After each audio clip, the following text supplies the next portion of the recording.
सो बच्चों आज हम पढ़ने वाले हैं पैरेलल रिएक्शन। देखिए पैरेलल रिएक्शन में वैसे तो बहुत सारे केसेस हो सकते हैं, पर हमारे सिलेबस में जो केसेस हैं उसमें सिर्फ फर्स्ट ऑर्डर पैरेलल रिएक्शन के बारे में हम बात करेंगे। अब ये पैरेलल रिएक्शन का एक और नाम होता है जिसको हम बोलते हैं साइड रिएक्शंस, जो आप ऑर्गेनिक में पढ़ते हैं। जब आप ऑर्गेनिक पढ़ेंगे तो वहां देखेंगे कि एक मेजर प्रोडक्ट है, एक माइनर प्रोडक्ट है। What do you mean by that major product and minor product? इसका बेसिक कॉन्सेप्ट यही है कि वहां पर एक रिएक्टेंट जो है वो एट ए टाइम दो रिएक्शन में पार्टिसिपेट कर रहा है। इसको हम ऐसे समझते हैं कि नॉर्मल रिएक्शन क्या होती है, like if A is forming B and C, तो उन दोनों का जो rate constant, governing rate constant है वो एक ही है। This is a normal reaction, ठीक है, नॉर्मल रिएक्शन। लेकिन अगर मान लीजिए कि नॉर्मल रिएक्शन है और इसके लिए हम लिखेंगे like rate equals to K1A, right. अब अगर हम पैरेलल रिएक्शन की बात करें, जैसे अगर मैंने यहाँ पे बोला कि A माइनस एक्स हुआ तो यहाँ पर x बन गया, यहाँ पर x बन गया। लेकिन अगर मैं बात करूं कि एक पैरेलल रिएक्शन की जिसमें एट ए टाइम दो प्रोडक्ट बन रहे हैं, दो से ज्यादा भी बन सकते हैं, लेकिन हम दो का केस एक लेके चलते हैं, तो इसका ओवरऑल रेट कांस्टेंट K हो सकता है, लेकिन इस पर्टिकुलर रिएक्शन का K1 है और इस पर्टिकुलर रिएक्शन का K2 है। आई मीन कहने का मतलब एक बड़ा पाइप, उस बड़े पाइप में से फिर दो छोटे पाइप। अब ये जो दो छोटे पाइप हैं, इन दो छोटे पाइप का जो डायमीटर है वो अलग अलग हो सकता है, डिफरेंट डिफरेंट हो सकता है, यानी K1 K2 अलग अलग है। यानी कि बी के प्रोडक्शन को गवर्न करने वाला कौन है? K1 है। तो बेटर है कि मैं यहाँ पर इसको इस तरह से दिखा दूं तो आपको थोड़ा और ईजी लगेगा, राइट। ऐसे दो रिएक्शन है। अब देखिए इसको ऐसे समझिए कि पर ए जो है वो पापा की तरह है, राइट। ए पापा है और बी और सी उनके बच्चे हैं, यानी कि पापा की जेब में से कुछ पैसे निकलेंगे तो वो बटेंगे किसमें? बी और सी में। अब यहाँ पे यूं समझ लीजिए कि मैं इसको ऐसे समझाता हूँ कि जैसे ए है जो एक राजा है और बी और सी उनके पुत्र हैं और K1 उनकी मदर है, यानी कि मदर के संस्कार बी और सी में जाएंगे। लेकिन यहाँ पर क्या है, राजा तो एक ही है लेकिन मदर अलग अलग है, यानी K1 और K2 गवर्निंग जो उनका जो प्रोडक्शन है वो गवर्निंग जो है वो K1 K2 पे भी आधारित है। अब सपोज करते हैं कि T इक्वल्स टू 0 पर इसके A मोल्स हैं, ठीक है। T इक्वल्स टू 0 पर इसके A मोल्स हैं, और अगर इसके A मोल्स हैं तो इसके A मोल्स में से T equals to T time पे मान लेते हैं कि X मोल यहाँ पर बन गए और Y मोल यहाँ पर बन गए। इसका मतलब पापा की जेब में से X पैसे निकल गए, Y पैसे निकल गए, ठीक है। यानी पापा को नुकसान तो बेसिकली X और Y का हुआ, लेकिन B को कितना मिला? X, और C को कितना मिला? Y। क्यों X क्यों नहीं मिला? जैसे यहाँ पे पिछली बार X मिला था, वो इसलिए मिला था क्योंकि यहाँ पर K1 सेम था, उनका रेट कांस्टेंट सेम था, लेकिन यहाँ पर रेट कांस्टेंट अलग अलग है, ठीक है। तो यहाँ पर हम देखते हैं कि जैसे हम नॉर्मली फर्स्ट ऑर्डर रिएक्शन की हम बात कर रहे हैं, तो अगर मैं लिखूं कि D concentration of A by dt, इसको मैं क्या लिख सकता हूं? Ka ओवरऑल, K क्या है यहाँ पर? Overall rate constant, right. अब देखिए यहाँ पर मैं dA बाय dt जो है इसको क्या लिख सकता हूं? D t टाइम पे कितना हो गया था concentration? A minus x plus y, like this, upon dt equals to K A। अब देखिए अगर मैं यहाँ पे इंटीग्रेट करूं तो dA बाय dt, देखिए यहाँ पर हम बात कर रहे थे कि जो पैरेलल रिएक्शन है उसमें एट ए टाइम एक रिएक्टेंट दो रिएक्शंस में जा रहा है। अब ये दो रिएक्शन का क्या मतलब है इसको भी मैं अभी ग्राफ से समझाऊंगा। फिलहाल हम समझते हैं कि T इक्वल्स टू 0 पे A मोल्स थे हमारे पास में, और T equals to T time पे A में से X निकल गया और Y निकल गया। X गया B की तरफ और Y गया C की तरफ, लेकिन टोटल A का नुकसान कितना हो गया? XY का हो गया। अब हम जब कंसंट्रेशन ऑफ A को dt के साथ में इंटीग्रेट करेंगे तो हमारे पास में क्या आ जाएगा? dA बाई dt प्लस, इसको मैं लिख सकता हूँ dx by dt plus dy by dt, and that will be equals to Ka। अब देखिए a जो है यहाँ पर a ये कांस्टेंट है, तो इसका ये टर्म कट के क्या हो जाएगा? 0 हो जाएगा। तो हम लिख सकते हैं simply dx by dt plus dy by dt equals to Ka। यहां तक बात समझ में आ गई बच्चों? अब देखिए यहां तक, हाँ अपन फर्स्ट ऑर्डर ही मान के चल रहे हैं बेटे, पैरेलल में मान रहे हैं। पैरेलल में बहुत सारे केसेस हो सकते हैं, लेकिन हम यहाँ पे सबको फर्स्ट ऑर्डर मान के चल रहे हैं, ठीक है। अब देखिए अब इसको, ये जो A से B जा रहा था, इसको क्यों ना हम ऐसा रिएक्शन मान लें कि लाइक A से B है K1 और A से C है K2। तो इसके लिए रेट dB के लिए मैं क्या लिखता? dx बाई dt को क्या लिखता? K1A, और dy बाय dt को क्या लिखता? मतलब dc बाय, या एक ही बात समझ लो, यहाँ पे x बन रहा है, यहाँ पे y बन रहा है, तो यहाँ पे dy बाय dt को क्या लिखता मैं? K2A, am I right? तो जब मैं यहाँ पे K2A लिखूंगा तो यहाँ पर हम क्या लिख सकते हैं?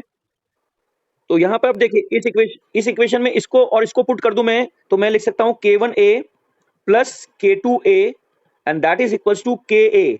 What is this K? This is overall rate constant. यानी कि अब यहां से हमको एक चीज समझ में आ गई कि A कट जाएगा, तो जब A कट जाएगा तो यहाँ पर हमारे पास में K1 plus K2 that will be equals to K overall, right. पहला हमारे पास में कंक्लूजन ये आ गया, ये काम का है हमारे, ठीक है। हमारे ये काम का है फर्स्ट ऑर्डर में पैरेलल रिएक्शन में जितनी भी, जैसे अगर सपोज करो एक और पार्ट होता है यहाँ पर, अगर यहाँ पर एक और पार्ट होता, ए से कोई डी भी बन रहा है मान लीजिए फॉर एग्जांपल, तो उसका भी यहाँ पर जुड़ जाता K1 plus K2 plus K3 equals to K overall. यहाँ तक बात समझ में आ गई बच्चों? यहाँ पे मैं बात कर रहा था कि जितने भी ये जो फर्स्ट ऑर्डर के स्टेप्स हैं, मतलब चाहे वो ए में बी में जा रहा है, चाहे सी में जा रहा है, चाहे डी में जा रहा है, उन सबको हमने फर्स्ट ऑर्डर मान लिया बच्चों, ठीक है। अब उन जब सबको मैंने फर्स्ट ऑर्डर मान लिया है तो ऑब्वियस सी बात है कि फर्स्ट ऑर्डर में K1 को मैं क्या लिख सकता हूँ, ln2 by T half B, क्योंकि K1 किसके लिए था, बी के लिए था, प्लस इसको लिख सकता हूं मैं ln2 by T half of C, और इसको मैं लिख सकता हूं ln2 by T half overall, लिख सकता हूं। तो यहां से देखिए ln2 कट जाएगा, ये वाली चीज यहां से कट जाएगी, तो हमारे पास में फॉर्मूला क्या आ जाएगा, 1 by t overall, t overall नहीं मतलब टी हाफ ओवरऑल। बच्चों म्यूट कर लीजिए अपने आप को, कमलदीप म्यूट कर लो बेटे अपने आप को, मम्मी की आवाज आ रही पीछे से। तो देखिए 1 by T half of overall, overall reaction का equals to 1 by T half of first reaction plus T half of second reaction. अब कल को अगर तीसरा पार्ट भी होता तो हम उस तीसरे पार्ट का भी यहाँ पे एडिशन कर देते। तो ये हमारे पास एक फॉर्मूला आ गया किसका, टी हाफ का। चाहे तो आप इसको ऐसे भी लिख सकते हैं, t half overall equals to, बहुत सिंपल सा है, t half 1 into t half 2 upon t half 1 plus T half 2। I think this is very much clear. ये बात भी समझ में आ गई बच्चों? अगर समझ में आ गई तो फटाफट मेरे को चैट पे लिख के बताओ, सिर्फ चैट पे लिख के बताओ, माइक पे बताने की जरूरत नहीं है। हाँ बोलो, अभी बताऊंगा, उसको भी एक्सप्लेन करूंगा, डोंट वरी।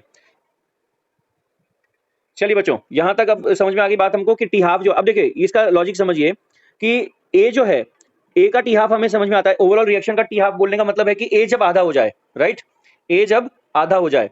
लेकिन क्या आपको लगता है एक बड़े पाइप को मैंने लाइक दो पाइप में डिवाइड कर दिया, जैसे एक बड़ा पाइप आ रहा था और उसके आउटलेट को मैंने एक को छोटा कर दिया और एक को बड़ा कर दिया, है ना, तो ऑब्वियस सी बात है कि इसका टी हाफ और इसका टी हाफ अलग अलग हो सकता है, और इसका टी हाफ डेफिनेटली इन दोनों के मुकाबले अलग अलग होगा। अब इसका मतलब क्या है, इसका मतलब यह है टी हाफ अलग अलग होने का मतलब क्या है कि फर्स्ट ऑर्डर का मतलब फर्स्ट ऑर्डर अपना रिएक्शन में जितना मैक्सिमम प्रोडक्ट बना सकती है, जैसे सपोज कीजिए इनफाइनाइट टाइम के लिए यदि छोड़ दिया जाए इस रिएक्शन को, तो बी कितना मैक्सिमम बन सकता है, उसका आधा कितने देर में बनेगा।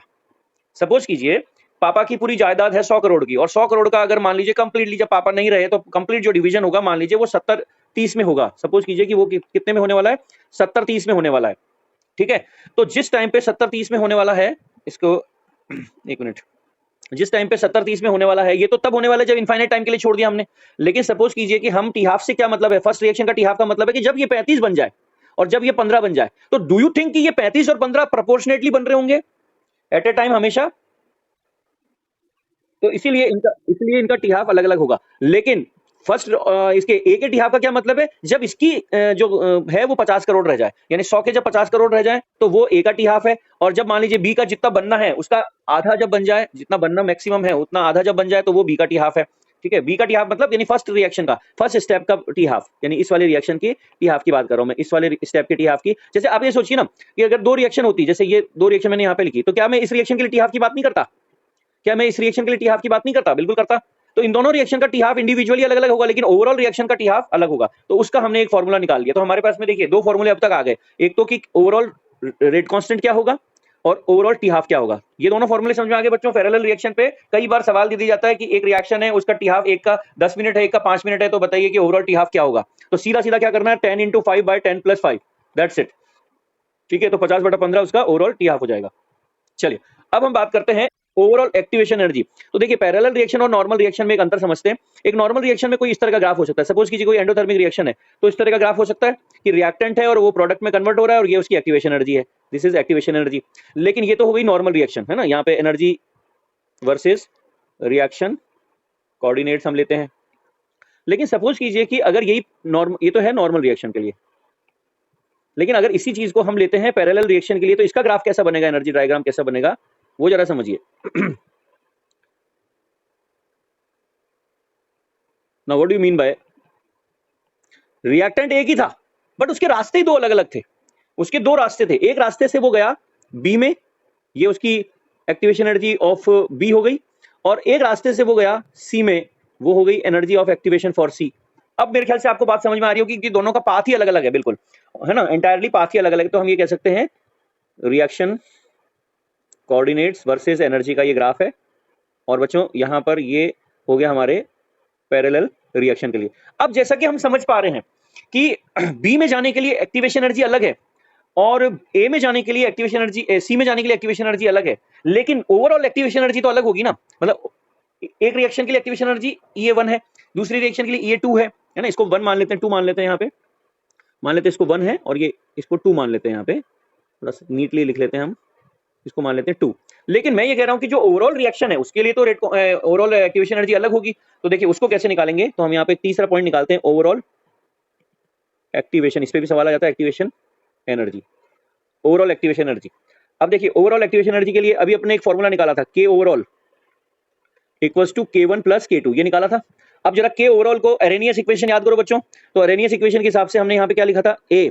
अब ओवरऑल रिएक्शन का जो ए होगा वो फ्रीक्वेंसी फैक्टर वो तो अलग होगा, तो हमने यहाँ पे लिख दिया ए ओवरऑल। ठीक है, ए को ए नॉट लिख देता हूं मैं यहाँ पे, या ए इफेक्टिव लिख देता हूं, ज्यादा बेटर है। A effective E to the power minus K effective, ठीक है, के इफेक्टिव नहीं sorry, E to the power minus E A effective upon R T, ऐसा लिख सकता हूं बच्चों। And that will be equals to A1 e to the power minus EA1 by RT plus A2 e to the power minus EA2 by RT। ठीक है, अब देखिए इसको हम क्या करेंगे, differentiate with respect to T, temperature के साथ में डिफरेंशिएट कर देते हैं। तो टेम्परेचर के साथ में डिफरेंशिएट अगर हम करेंगे बच्चों, तो यहां पर क्या आ जाएगा, देखो A इफेक्टिव, कोई गलती हो जाए तो बता देना है ना, डिफरेंशिएशन इंटीग्रेशन आप ज्यादा जानते हो मेरे से, e to the power minus EA effective by RT multiplied by EA effective by RT। ठीक है, अब मैं इसको थोड़ा सा छोटा कर लेता हूं क्योंकि इतने में आ नहीं पाएगा ये। ओके, आई थिंक विजिबल है। And that will be equals to, इस वाले को भी डिफरेंशिएट करेंगे तो क्या आएगा, A1 e to the power minus EA1 RT into minus EA1 by RT plus A2 e to the power minus EA2 RT into minus EA2 by RT। अब बच्चों देखो, अगर आप ध्यान से देखोगे कि what is this is nothing but what, के इफेक्टिव या के ओवरऑल, तो मैं इसको लिख दूंगा के इफेक्टिव। अब देखो यहाँ पे ये जो RT है, ये RT कट जाएगा, माइनस माइनस साइन भी सब में प्लस हो जाएगा, और ये वाले टर्म ऑटोमेटिकली यहाँ पर क्या आ जाएगा, K1, ये वाला टर्म क्या हो जाएगा K2, और यहाँ पे बगल में क्या आ जाएगा EA1 plus EA2 equals to यहाँ पे क्या आ जाएगा EA ओवरऑल, राइट। अब देखिए हमको निकालना था EA ओवरऑल, तो हम लिखेंगे EA ओवरऑल इक्वल्स टू क्या हो जाएगा, K1 EA1 plus K2 EA2 upon क्या आ जाएगा, K इफेक्टिव, जिसको कि हम लिख सकते हैं K1 by K2। So this is the formula to calculate the EA overall. EA overall equals to, अगर अपने को दो, जैसे इस कोई पैरेलल रिएक्शन है और उस पैरेलल रिएक्शन में हमको इनिशियली K1 दिया हुआ है, K2 दिया हुआ है, और हमारे को साथ में इसके लिए EA1 दे दिया जाए और इसके लिए EA2 दे दिया जाए, तो ऑब्वियस सी बात है कि हम क्या निकाल सकते हैं, हम उसके लिए overall rate constant, overall activation energy भी निकाल सकते हैं। चलिए, तो हमने 3 चीजें निकाल ली अब तक पैरेलल रिएक्शन में, एक तो K ओवरऑल क्या होता है, एक हमने निकाल लिया T हाफ ओवरऑल क्या होता है, और एक हमने निकाल लिया कि एक्टिवेशन एनर्जी ओवरऑल क्या होती है। इसके बाद में अब हमारे पास एक बहुत इंपॉर्टेंट चीज आती है, वो है कि concentration of A at any time T, concentration of B at any time T and concentration of C at any time T। ये 3 चीजें आपको और निकालनी है। तो देखिए कैसे निकालेंगे, अब जैसे देखिए D concentration of A by DT, ये क्या होता है KA, where K is what, K overall effective. ठीक है, अब देखिए DA बाय DT में अगर मैं, आपको पता है कि हमने फर्स्ट ऑर्डर के मान के चला था, तो concentration of A upon A के साथ इंटीग्रेट कर दूं इसको, तो हमको पता है लिमिट क्या है, 0 टाइम्स 0 से, और यहाँ पे इसको कर देते हैं KDT, इंटीग्रेट 0 से T टाइम तक, और यहाँ से 0 से कहाँ तक हो जाने में, A minus x minus y हो जाने में। तो बेसिकली आपको ये याद होगा, हमने जैसे फर्स्ट ऑर्डर के लिए निकाला था, तो फर्स्ट ऑर्डर के लिए हम कैसे निकालते थे, ln A, अगर आपको याद हो, A not by AT equals to होता है KT, ये आता था, और वहां से हम निकालते थे ln A not AT by A not equals to minus KT, और यहां से हम AT की वैल्यू निकालते थे A not e to the power minus KT। ये किसी भी फर्स्ट ऑर्डर रिएक्शन के लिए आता है, आपको पता ही है, A की कंसंट्रेशन, या पढ़ चुके हो। मैं जब अकेला K लिख रहा हूं ना और 1 2 नहीं लगा रहा हूं, तो उसको K इफेक्टिव ही समझना है। ठीक है, ये चीज हमने पढ़ी है फर्स्ट ऑर्डर के अंदर। तो अब देखिए ए का टी टर्म, टी पे कंसंट्रेशन क्या होगा वो हम लिख सकते हैं, AT will be A not E का पावर माइनस के वन प्लस के टू इंटू टी। ये होगा हमारा ए का फॉर्मूला। अब हमें डीबी बाई डी टी निकालना है, डीबी बाई डी टी के थ्रू बी निकालना है। तो देखो डीबी बाई डी टी हमने क्या लिखा था, के वन ए, राइट।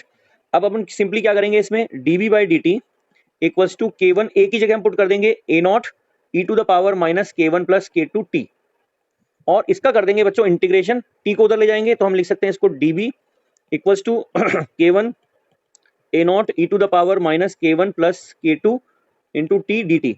अब इसको इंटीग्रेट करते हैं, लिमिट्स क्या है यहाँ पे, 0 से x, क्योंकि b हमारा कहाँ पे था, देखिए t इक्वल्स टू 0 पे b था 0, और t equals to t time पे क्या हो गया x, और यहाँ पर हम इंटीग्रेट कर देंगे इसको 0 से t टाइम तक। जब हम इसको इंटीग्रेट करेंगे तो बच्चों b की वैल्यू हमारे पास आएगी